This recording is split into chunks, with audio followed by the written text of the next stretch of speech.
then means that Uzi and Ming aren't going to get kind of two of their staple picks from the LPL or picks that they can really do a lot of damage. It means that Clutch Gaming may actually have an avenue to attack or somehow counter the Xayah Rakan that's surely incoming. Well, we'll see whether it is going to be Rakan, but already the Xayah has been picked up. That's the Syndra we were talking about, and that could be the bottom lane locked in here for Clutch Gaming as we move immediately back over to RNG's side of that pick order. I do like the fact that they've given so much priority to Uzi's Xayah pick, because it feels right now, if you're going to play a standard AD carry, it's between theoretically Tristana, but mostly the Kai'Sa and the Xayah. These two, as far as late game carries, are really the ones to go to a World. And there has been a small adjustment to Xayah since we saw her played in the playoffs for most regions, and her cooldown of the ultimate was nerfed, as well as a little bit of the armor off the champion. We know that in the hands of Uzi, though, coming into this tournament, biggest CS difference, very, very powerful laner. So let's see how he does handle it. Already, we have a lot revealed to us. The fact that that is going to be a Syndra of the mid lane, and instead it's Cody Sun and Vulcan taking the Lucian Rakan down there. So a lot of firepower. Too far. That is true.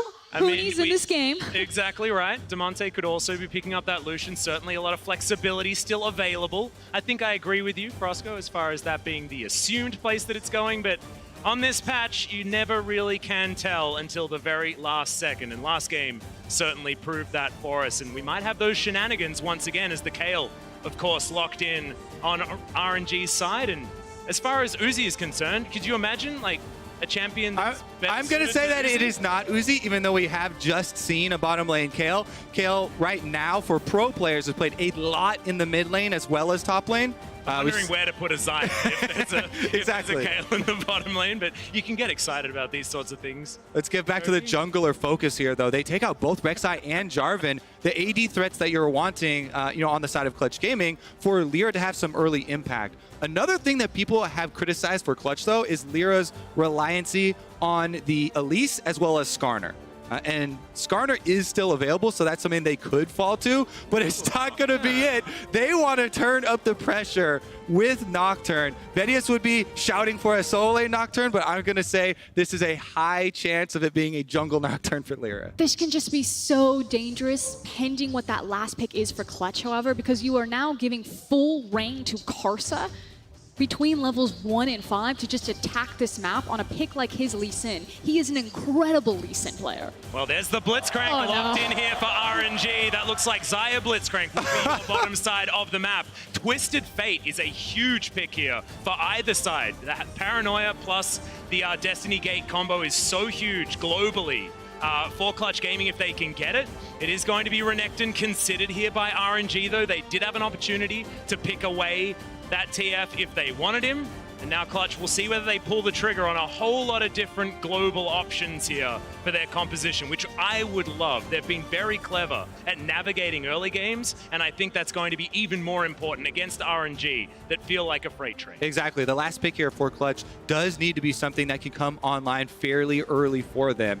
It also has to be something that can either pressure a Kayle top or deal with a Renekton top, because Kayle and Renekton, again, can be switched between mid and top lane. So Huni goes with an all-purpose pick, Gnar, something that has been rising in priority.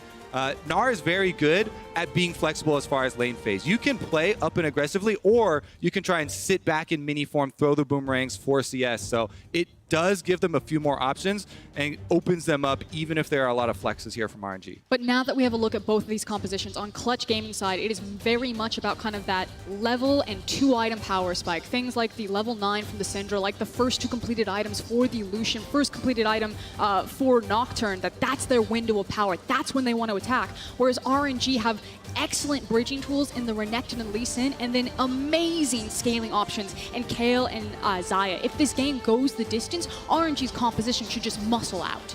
There is some really, really intense strategy that needs to be used by Clutch Gaming in this game, because Kayle, if you group up as 5 and you Nocturne into that team that has Kayle, you are useless. However, if you Nocturne ult to split the enemy team up so that Kayle has no one in range for the ultimate, then Nocturne becomes the big counter. It's all about champion positioning here and how they set up the fights. Yeah, and it's also about bridging towards that carry potential out of RNG. I want to see Kar'Sa spend a little bit more time than he otherwise would towards the top side of the map, creating a monster out of this Renekton. as we get into game 2 of the group stage. RNG taking on Clutch. And I personally don't really know what to expect from this game. I loved watching Clutch. I thought that it was going to be harder for them in their play-ins best of 5, but they 3-0'd like it was nothing against Royal Youth. Can they now take that form into RNG is the question. And we'll be able to find out right now as we hit the rift. RNG on blue, Xiaohu already in the mid lane up against Damonte. And we already had Lyra place the defensive ward in the tri-brush, so you can see at the top. Then go back, he's going to change his trinket there over to the sweeper. And we'll see if there's any sort of early invade. I doubt it with these team compositions, though. Usually when you see a Blitzcrank, you think, solo queue, everyone rush into the brush to try and get a level 1 kill. But that's not going to be what RNG are looking for in this game, given the champions. But he did have a little bit of an adjustment. I mean, that rocket grab a little bit longer now was sort of like taken down a little bit. A couple of pegs were knocked out of it, but it is still pretty ridiculous. And some of the grabs you can go for earlier when it comes to these neutral objectives can be a little bit frustrating. So we'll see whether RNG go for anything a bit crazy. So far, not going to be happening, as Ming has done exactly what you were talking about and switched over to that sweeper after placing his ward. I mean, it's super exciting anytime there's a blitz in the game, but for one, it's the fact that it's Ming's blitz. This guy and the other 2 supports that the LPL have sent, I think are just incredible. International, world class, probably the 3 best supports out of the collective region have been sent to this tournament. So all my eyes are on Ming and how devastating he can be with that pole. Well, laning phase is now upon us. The bottom side of the map is going to be a focus, especially if you're an RNG fan watching Uzi skate around the rift on his AD carry of choice. Has always been a beautiful thing to watch, as already Vulcan's diving on forward. Cody-san with the piercing light, pretty strong, as Ming with the aftershock is going to keep himself alive. So relatively even trade between the 2. Definitely an exciting bottom lane, right? This is Cody-san trying to return to the world stage, make up for one of the big plays that had him exit and has plagued him for so long, versus Uzi, the best AD carry for so long. And they're trying to abuse the 3 armor reduction that Xayah got in the lane phase, picking the Lucian into it, trying to go for those trades, not backing down from Uzi and Ming.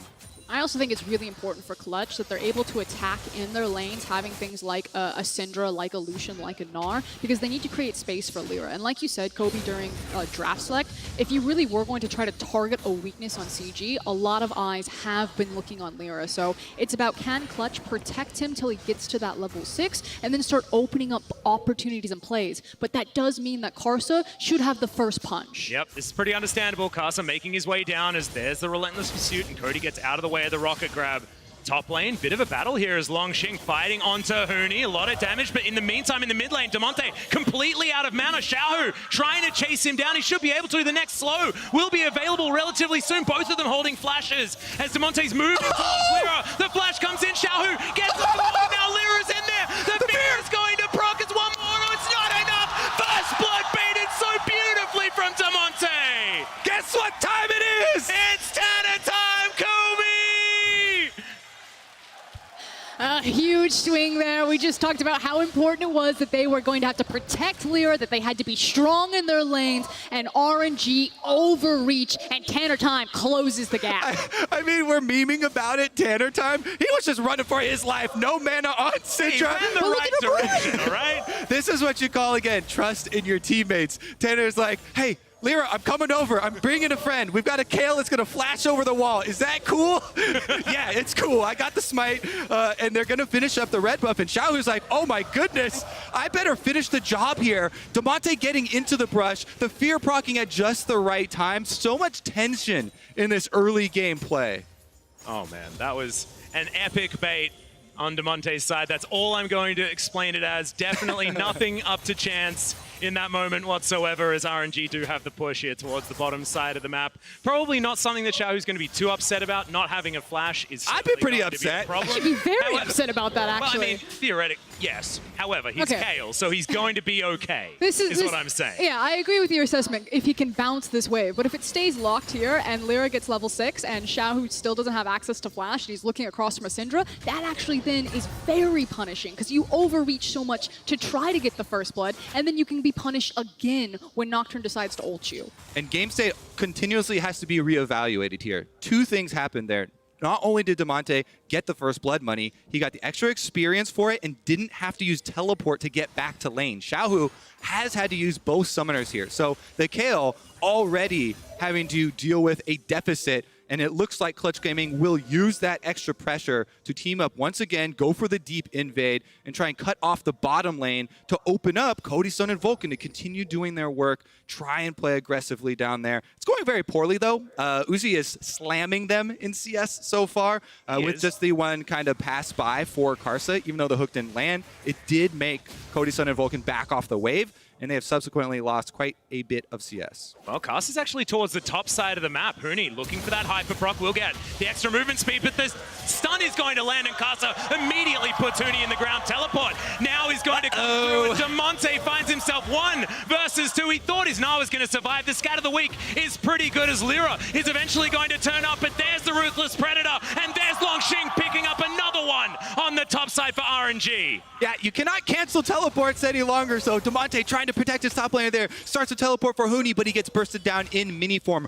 Very nice execution from LongX and Karsa to get that kill, and turning it into then just a Syndra teleporting into your waiting arms with no flash means it is 2 kills for RNG. They immediately take back the early game. Yeah, it was just, this is delicious. Thank you for the free food right here, as Damonte is like, Lyra, yeah, that's a no. remember when I came over? How about you come over right now? And then Lyra very quickly changes his mind and doesn't double or triple down, into this one. Yep, the Umbra Blade's not quite enough to lock down any sort of the kills. Lyra does go back relatively close to the Warrior and Champ, but now 1-0-1 for Karsa, his Lee Sin that we know so well from many different teams that he's been on the world stage. He's now set up to really get himself through this early game. And I want people to kind of cast their mind back to what happened to RNG when they were looking for their old golden road and fell short on the world stage to G2. And it was the fact that they were attacked in the solo lanes, that Xiaohu and Letme did not have the performance that they needed on the international stage. This iteration of RNG with Longxing is different. That will not happen. This guy is a carry-oriented top laner, and even though RNG don't usually play through him, in a play like that right there, you can see how different this team can be on their next berth at Worlds. Yeah, very good job for Karsa to recognize the open gank on Huni, even though Clutch Gaming had invaded on RNG's red side jungle and place down those wards, he still is able to get the gank off on Huni, get behind him, and completely turn this game around, because not only, again, did they get that kill on Huni and burn the flash, but they got Damonte's teleport, which brings the mid lane back in line. Well, Longxing taking a bit of damage here onto Huni. It looked like a decent trade, but when you're a lumbering crocodile and you need to get out of the way of this little rat throwing his boomerangs around, it does become a little bit more difficult. Lyra up towards the top side, Paranoia in hand. And there is the crush. Huni was looking for the Gnar into the wall, but not quite in range to get that one done as he shoves this wave in. Yeah, Huni was looking for a potential opportunity to try to use that Paranoia, but I think that Lyra was actually just there for security, hovering underneath Huni while he was pushing the wave, trying to get that bounce so it's in a better spot. And this is something that I want to draw attention to with Huni as the tournament goes on. He's actually really smart about what he does with his time and making sure that he's always getting something from Clutch. You don't necessarily have to just sit and camp his lane for Huni to be effective, because he makes sure that he plays weak side really well, he plays strong side well, and any opportunity that he has, he's ducking into the jungle and trying to find information for his team.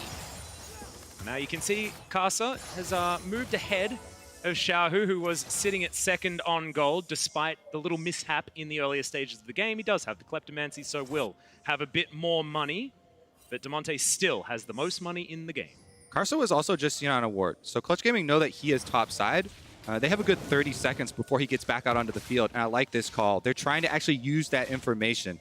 Let me point it out for you. There was a ward right here on Gromp that saw Karsa, and he subsequently put down the control ward, but Clutch will use that information to try and start up the dragon. Bottom lane is going to have something to say about it, though. Yeah, and there are teleports from RNG, so if they really want to force this, they can be there. Yep, Xiaohu's is just about to come back up as Ming knows exactly what's happening here. There's the grand entrance, but Ming does proc his Aftershock and isn't going to get taken down too low. Great double stun with that scat of the week as Cody Sun as well with his culling into the backside of Uzi, takes him down to below half, and Clutch, they take away the Mountain Drake, and they have life leads in multiple lanes. Now, it's definitely a very high-value culling right there for a lot of harassment, but it should also be noted that Nocturne... Oh! There's the rocket grab. Is Vulcan in trouble? The blade caller. Oh! Is it going to be enough? He's burning. The last tick, and Ming picks up the kill onto Vulcan. The third for RNG, and Ming is able to slink away as, Cast is down there. Dominus has been popped, though, as in goes the Paranoia. They're trying to take him down. It's one more auto. Make that two as Huni will get the Mega Nard. Doesn't even need it, and they get the dive on the top side of the map as Demonte lands himself a nice stun in mid lane. But trading pressure across map. Now, it is going to be plates for both sides, as I believe Huni will also push in that wave top. But now it's the question, who can carry harder? Is it the fact that RNG, the plan went according to how they want? They got everything into Uzi's pocket. They ganked his lane. They're now forcing this down, whereas Clutch are trying to get everything that they can on the top side of the map. That wouldn't be a Clutch game without the Rift Herald being started up as well at around 10 minutes, and Lyra is going to be there. His mid laner did have priority, so they're going to easily be able to grab this as Longshin gets up towards a turret that has minions already attacking it. And RNG, no strangers to giving up Rift Herald. RNG have the lowest Rift Herald control in all of the LPL. They've got just over 30% because of their focus on the bottom lane. Again, this is going according to their plan. Bottom lane dive lining up right now. RNG, go for it! In goes Kasa, gets the mini stun into the wall, but Cody-san has to dash all the way out. Xiaohu moving on forward as Huni trying to dive in. The Blade Call will be available as there's the Divine Judgment. Uzi just uses it for protection, goes down to 200 health, but Clutch unable to capitalize on the struggling AD carry on RNG's side here after that exchange. Uzi still held on to his flash, so he's really trying to bait Huni in to try to commit to that one, but they should be shoving it in and looking for their resets, while Clutch Gaming are just trying to stop the bleeding down here. Yeah, with that teleport from Huni bottom lane, it allows Renekton to push in on the turret. Longshin getting multiple turret plates for himself during that disengage. And unless Clutch Gaming use that Rift Herald on the push, either bottom side or mid, they're not going to get the money back. And I would love to actually see them use it mid to make sure that those plates go into Syndra's pocket. I think Demonte really needs to stay ahead of the clock as far as Syndra is concerned, because a lot of her power is in her ability to assassinate 100 to 0 someone. And if you have the superior itemization, the superior levels, it makes it that much easier. I think the really frustrating thing for Demonte is, if the Divine Judgment is used well by Xiaohu, he can deny any ultimate that he's going to press. They have to force so many different things if they're going to stop Uzi and Xiaohu from being frustrating, as that rocket grab grazed the backside. I mean, I'm really the little Nah. glad that you bring it up, Max, because if you look at multiple champions across some RNG, Demonte doesn't have great targets. There are defensive tools pretty much across the board, and it was lucky thinking that it was going to be in the mid lane, but I do like the fact that Clutch are going to try to push through on the top side and match, again, split map. We talked about it in Champions League. It's literally happening right here. Yeah, we could get a double charge as well from Shelly, so a bit of extra value. That inner turret not going to be repairing itself as Longshin gets up, but Shelly is already there and takes half the health bar off this inner. So I don't mind that idea. You know, you get a little bit more bang for your buck. All right, as the map starts to open up with these towers going down, we'll take a look at the next Paranoia usage from Lyra, because this becomes incredibly important. You guys are referencing this Kayle ultimate over and over, and it's so big for the team fights, but Clutch need to take advantage while the team is split. That is the whole point, of this setup that they've drafted themselves. In order to do that, you have to continue to push out these side lanes, continue to apply pressure and open up targets for that ultimate usage. Now Demonte moving towards the top side. You can see Longshin just going to be pushing that wave out. They do have a couple of plates they can pick up in the next 5 seconds, but not going to do so. Longshin is going to head home, and Clutch move their bottom lane towards mid to try and get some control. And as we're cresting the 14-minute mark, the plates are going to fall down, and RNG have weathered the storm pretty well in this early game, and now are out with a 1,000 gold lead. Always scary territory, especially after listening to what the analyst desk had to say about RNG's control when it comes to moving past a mid game. But we talked about kind of where the windows of power were for both those comps. You talk about RNG weathering the storm. Kobe, sorry. I know you can smell it. You see the completed Luden's Echo. You see the fact that Lucian is sitting on one item. You know that Lyra is looking for that that ultimate, the fact that they are in their window of power. Clutch have this kind of 7-minute moment where they can want to strike at RNG. All right, the moment is approaching, and so is Cloud Drake. There's the rocket grab. It's, oh no!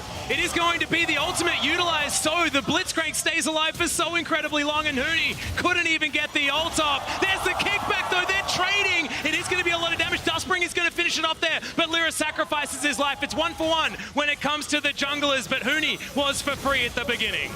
Huni getting bursted down there. No Mega Gnar for Clutch Gaming. Really good focus by RNG to finish him off, make sure he doesn't transform. If that Mega Gnar goes off, the team fight is completely different. But RNG, precise in their execution, and are awarded the dragon on top of it. Basically outplaying that window. Like you said, the fact that Huni just pop goes the weasel before Gnar is even able to make an impact in the fight. And because RNG are winning fights when really they shouldn't be, if you look at the compositions, now this gets really scary for Clutch. The next team fight has to count for them. The only lucky thing is that it was a Cloud Dragon and not something like an Infernal or a Mountain. And it was almost way worse there as well. As you saw, Casa's kick was in line to kicking 3 people. He was going to have knockups everywhere, but the flash from Demonte kept him alive towards the back end. And I told a lie during that team fight. That rocket grab went to Narnia, as our friend Ejim would say, but it didn't matter because RNG got that bait that they wanted. All right, after the reset here, they do have the teleports for Xiaohu and Demonte, but both of them have to be a little bit careful about pushing out the waves. As you can see, they're going to get their own control wards basically around mid-turret right now, try and reset their footing. And who's sort of fighting for initiative at this point? Because I feel like Clutch will be on a timer against RNG anyway, but I'm looking at a Xayah and a Kayle, and I'm thinking the Clutch really need to try and put their feet down in this mid-game, in this 15 to 30 minute mark, to really try and close it and at least try and get themselves a Baron in this moment. Would that be a correct assessment, guys? I mean, maybe not the Baron at this moment because it's 17. I mean, not now. I mean, you can't get it now, but you know what I mean. No, but I like your thinking. For me, it's really looking at Demonte and Lyra and kind of what these two champions are doing on the map, because I look at Nocturne and Syndra at this point in the game, I'm like, they're probably the strongest champions right now, the kill pressure that they have, but Lyra is actually being used kind of as just a shadow. He's playing Peter Pan to Huni, and Cody's left by himself. Yeah, he is able to dash out of the way. Was respecting the rocket grab, most definitely, and you could see, able to deal with the minion wave nicely as well. Clutch keeping that one very healthy in the mid lane is Kobe. Yeah, keep your eyes on the rage bar for Gnar, because this is one of the biggest things when selecting this champion. It's one of the biggest things that we saw in the last team fight that you have to work around. RNG actually played around it better than Clutch did last time, taking advantage of Huni while he did not have rage built up. Currently, he had just built some up there, but they called not to go for the initiation and lose out on a lot of turret health in response. And we're seeing one of the advantages to Blitzcrank here is that when you get to walk up and there's no enemy wave in front of you, just the threat of ripping someone off of the tower means that Clutch basically have to give away a huge chunk of the health on mid lane tower. So Ming being very threatening by not even just throwing the hook, but threatening that he could. Really aggressive positioning from him there as well, as he got the rocket grab as the Relentless Pursuit was used, so dodged a lot of culling damage there as well. As the blue buff is going to be stolen over the wall and very comfortably grabbed there, as everyone's getting flashbacks to their solo queue games where there's a Blitzcrank picked up and they're just incredibly tilted at the very beginning. As we approach the mid game here, we have to look at how key the usage of these big ults are going to be. For Clutch Gaming, if they don't get an engage with the Rakan and Gnar ultimate, it is going to be so difficult for them to deal with the defensive cooldowns that RNG have drafted themselves. Xiaohu and Uzi, both with self-peel ultimates for themselves, on the side of RNG, make it a big war between the offensive cooldowns versus the defensive ones. And currently, they're trying to gain some ground with the control wards to get the initiative advantage for themselves. Without that, it's going to be so hard, to find an effective flank. And as you can see, Ming has a bounty on his head. He's a 2-0-1 Blitzcrank. This bottom lane from RNG has not been the focus on Clutch's side. So we can safely say that Clutch has been focusing on getting their solo lanes ahead. As you can see, Demonte does do a fair bit of damage. But is that going to be enough moving out of this mid game towards the late game as we get there? I feel like they're playing very safe, and you were telling us that the chaos style of this paranoia, and then you can get that big burst damage down while it's dark for everyone on RNG's side. I think that requires you to make some moves and make some decisions that Clutch just can't seem to find. Well, Clutch are, as Kobe pointed out, trying to dark the map for RNG so they can try to find these opportunities. The last time RNG were actually sieging, though. Oh, no. Wow, Lyra. Brilliant spell shield timing.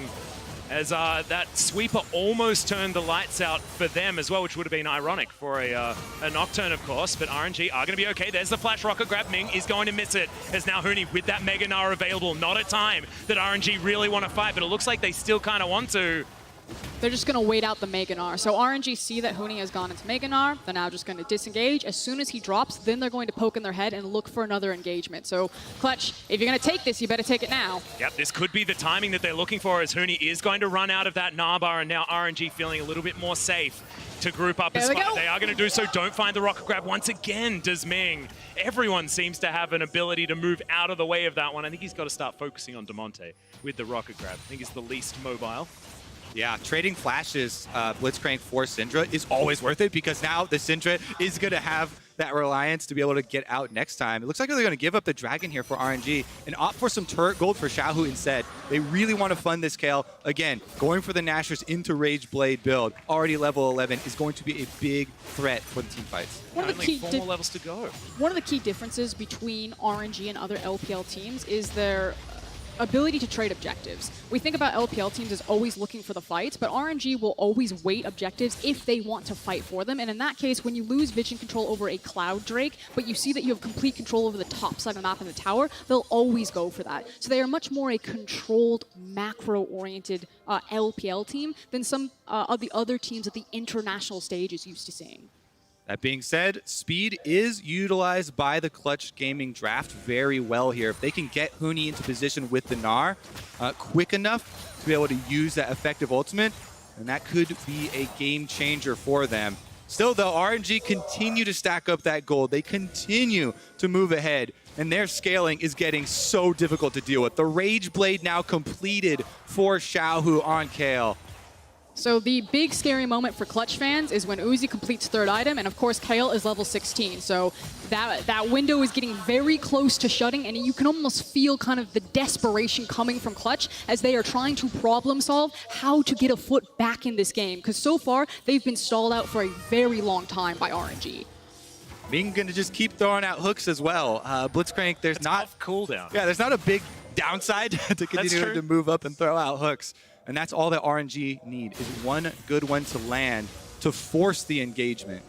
And now RNG clearing out the vision around this Baron pit. And Clutch, I was about to say that they had done a decent job getting those wards in there, but like a cycle that just keeps on repeating so far, it's RNG that get in there and they make the map dark yet again.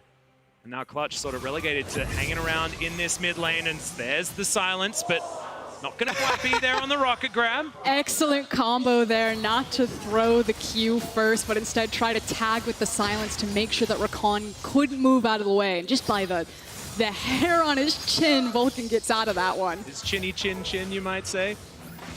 Clutch, oh, these rocket grabs are getting so frightening for Clutch fans, but it is not many of them landing. Yeah, it's funny because you can dodge 20 rocket grabs in a row, but if you get pulled by one that gives up the Baron fight for your team, then it's all tears. I also want to point out, as we continue in this tournament, another thing that RNG are much better at than other LPL teams is their vision denial game. Not just placing the vision, but making sure that when they move into an area that they're bringing the control wards and they're making that map dark. We've talked about it a couple of different times throughout this game, but it's something to keep track of as we go further into the tournament, and why champions like Blitzcrank and champions that can create other pick potential, like if they got their hands on a Syndra or even Xiaohu's famous Zoe, is so devastating for them because they can use it to such effectiveness around Fog of War. Excellent point, just shown by Demonte's movement. Him on Syndra, he couldn't move up past here, but here we go. Yep, there's the paranoia as the rocket grab is going to come in. That's going to proc the aftershock, but it's not going to be enough. The shutdown comes in onto Ming, but now Uzi is kiting Huni around, dodges one of those boomerangs, and now Kasa, can he get into the backline? He dives on him with the safeguard. There's the kickback onto Cody-san, slowed down and destroyed by Longxing, as the Crocodile is still going to survive, but it's still a 4v4. Demonte gets the scat of the week, but it looks like Clutch have made it out. All right, is that going to be a big turn here? Because they got the exchange kill, Cody Sun for Ming, it looks like Nobody going to take any objectives afterwards, and Clutch will walk away. They would really want to try and use this brief moment of respite to try and clear out some of the vision around Baron, because that is where RNG are going to continue to pull them back to. As we take another look at this one, Clutch thought that they had their moment. They went into darkness at a fog of war. Yes, they do pick up the kill, the shutdown there for Damonte. That's going to feel good, but here comes the turnaround TP from Longxing. Yeah, Vulcan does want to get there as early as possible to try and get the charm as soon as he gets in. The Kayle ultimate, actually pretty good knockback from Damonte to push Longxing back for a while, but he's able to get back in with the flash there. And then Xiaohu has stacked up Rage Blade, so he's able to chase off Hoonies. Can't charge up the Rage for Meganar. Important summoners, though, of course, that Cody Sun is now working without his flash, whereas Uzi has his. So the next time that team fight comes around, he has to play it picture perfect. Now, this said, Damonte finally does have his flash, so maybe Syndra can try to cover that difference by being much more aggressive in her positioning in these fights. Also, if you look at the inventories right now, one of the biggest things to keep track of are stopwatches, and RNG have 3 stopwatches selected for themselves, whereas there's no more stasis available for Clutch. It's going to be very difficult for them to actually navigate those windows.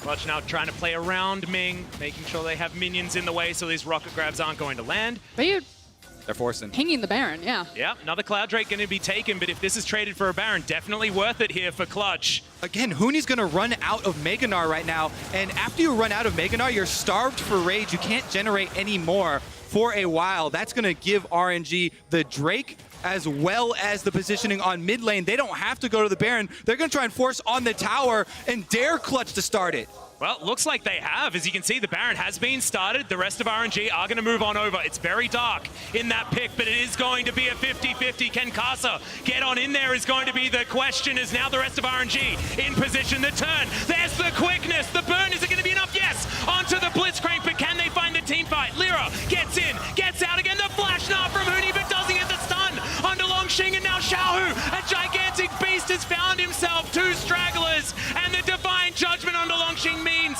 it's an immortal crocodile for RNG. The team fight looks beautiful so far, and Clutch are just running for the hills. The Q, the Sonic Wave is enough to take down the Nocturne. Now RNG could have their try at the Baron. It looked like a brief moment of hope for Clutch Gaming, but RNG got in the middle of that team fight and ripped Clutch from the inside out right there, and everyone was left running for the hills. It's now RNG on the Baron.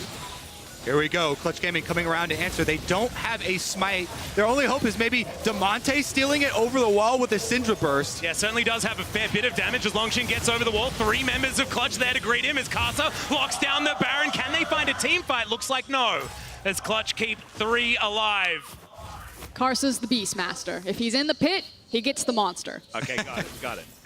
Is able to land that smite. I think, Frost, the moment that the hope for Clutch Gaming in that team fight comes crashing down is when Huni flash Gnar ults onto only Longxing. That opens up the entire backline of RNG to move forward. If they don't have to worry about the flash Gnar ultimate, then they move in, the Kayle charge up, Uzi comes through, and they absolutely run Clutch Gaming off. So Clutch did get the upper hand early on with the kill, but I think they got a little bit too hyped up in chasing forward and focused a lot of their resources on their Renekton. And again, we have so many of these team fights, just like in the previous game, where it's kind of coming down into micro decisions within the team fight that is breaking everything open. And RNG's ability to play around a Gnar as kind of a staple champion in the LPL is exceptional today. Oh, the rocket grab's gonna land this time, and Uzi picks up the kill onto Cody-san. There's only so many times you can relentless pursue out of the way of that rocket grab before it's gonna finally hit you. And of course, Ming has thrown out so many this game. And with the Baron buff, RNG will take mid. They will take mid inhibitor. They also have bottom lane minions moving up. They are going to destroy so much of the Clutch Gaming defenses in one fell swoop. Yep, feeling like cooking show League of Legends here. The minion wave I prepared earlier moves towards this next inhibitor turret. They'll take down 2 inhibs already, and still 2 minutes left on that Baron buff. This is a huge power play as in goes Casa, but he gets knocked up. Divine Judgment has to be invested, but it does keep the Lee Sin alive and gets RNG out of there with the prizes they were looking for. Yeah, very, very swiftly take out 2 inhibitors for themselves and leave Clutch Gaming reeling with only defense on their mind.